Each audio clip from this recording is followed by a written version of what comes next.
आप यहाँ पर शाजिया इल्मी को इतने यहाँ पर एडवाइस दे रहे हैं। हैदराबाद से असद ओवैसी की जगह लड़ा देते ना किसी हिंदू को, किसी ने रोका था आपको? दे देते ना किसी हिंदू को टिकट।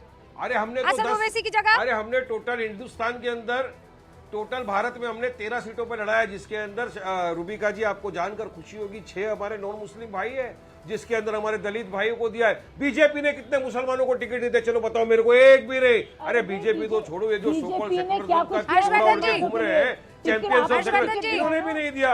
11 स्टेट वारिस भाई गिना रहे हैं हमने कितने टिकट दिए हैं। बीजेपी एक भी मुसलमान को टिकट क्यों नहीं दे रही है? मुसलमान युवाओं के लिए जो काम किया है ना। नहीं देखिए रूबिका जी, जब वारिस पठान कहते हैं कि हमने गैर मुसलमानों को टिकट दिया तो ये बड़ी अच्छी बात है, लेकिन आप जहां जीतने की स्थिति होती है वहां कहां आपने किस हिंदू को टिकट दे दिया?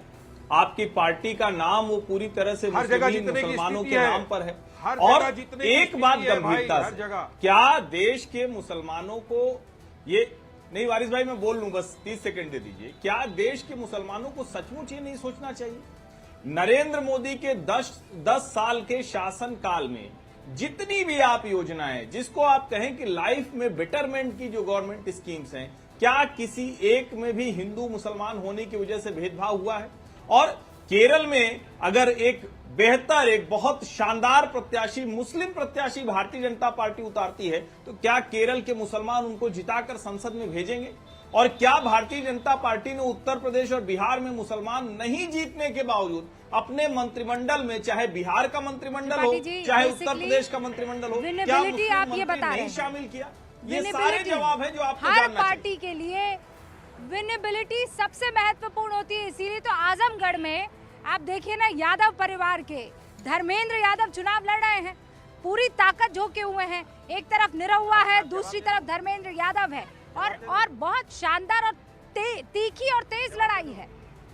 अनुराग भदौरिया जी, जवाब दे दूं? जवाब देखिए, आपने मुझसे बार बार पूछा आजमगढ़ में क्या किया, तो मेरी पूरी बात सुन लीजिए।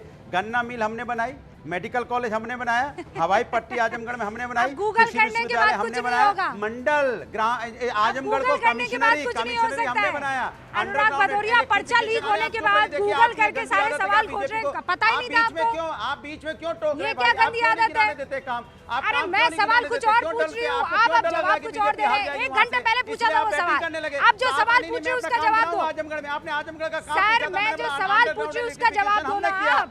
तो हम गिना रहे हैं अपना काम। आप 1 घंटे पहले जो पर्चा लीक हुआ है उसका जवाब दे रहे हैं, फेल तो हो जाएंगे फिर। 1 घंटे पहले नहीं, आपने सवाल पूछा था, लेकिन आपने जवाब नहीं सुना, भाग गए। तो हम आपको जवाब पूरा सुना रहे थे हमने क्या किया। अरे हमें गूगल नहीं करना पड़ रहा है, आपको मैं खड़ी हूँ, भागी नहीं हूँ, यहाँ ग्राउंड जीरो पर हूँ, खुल जाएगी। आप कहीं ड्राइंग रूम में बैठे हुए हैं, क्या किया बीजेपी ठीक है? कड़ी धूप में मैं खड़ी हूँ, लोगों के बीच में जाकर सवाल मैं पूछ रही हूँ। पूछे इनसे बीजेपी ने क्या किया। आजमगढ़ में क्या हो रहा है वो लोग मुझे बता रहे हैं माइक पर। एक काम, अब मैं आप धर्मेंद्र यादव से कब मिले मुझे नहीं पता, आज सुबह मिलके आ रही हूँ धर्मेंद्र भाई से मैं। मेरी बात ही नहीं समझ रहे हो आप, मुझसे लड़ रहे हो भाई। मैं तो आपसे लड़ ही नहीं रहा हूँ, मैं तो अपना काम गिना रहा हूँ। मैं कह रहा हूँ आज मुझसे आपने इंटरव्यू किया तो मैं क्या करूं? मैं तो कह रहा हूँ गन्ना मिल हमने बनाई, मेडिकल कॉलेज हमने बनाया, हवाई पट्टी हमने बनाई, कृषि विश्वविद्यालय हमने बनाया, कमिश्नरी हमने बनाया, अंडरग्राउंड इलेक्ट्रिफिकेशन हमने आजमगढ़ में किया। आप कह रहे हो आजमगढ़ में क्या किया? बीजेपी ने क्या किया बताइए ना आजमगढ़ के लिए। अनुराग जी एक बात मैं कह रही हूं, Azamgarh is going to be a tough seat. BJP के लोग उसको बदनाम और कर रहे हैं। It is going to be a tough seat, कड़ी लड़ाई होगी, कह रही हूं, आज कह रही हूं मैं आपके लिए। कोई आसान जीत नहीं हो सकती है यहाँ पर। अब मेरे पास वक्त की कमी है। अनुराग जी, शाजिया इल्मी, हर्षवर्धन त्रिपाठी जी, वारिस पठान जी, आप सभी का बहुत बहुत शुक्रिया। फिलहाल मुझे इजाजत दीजिए, देखते रहिए न्यूज़ 18 इंडिया।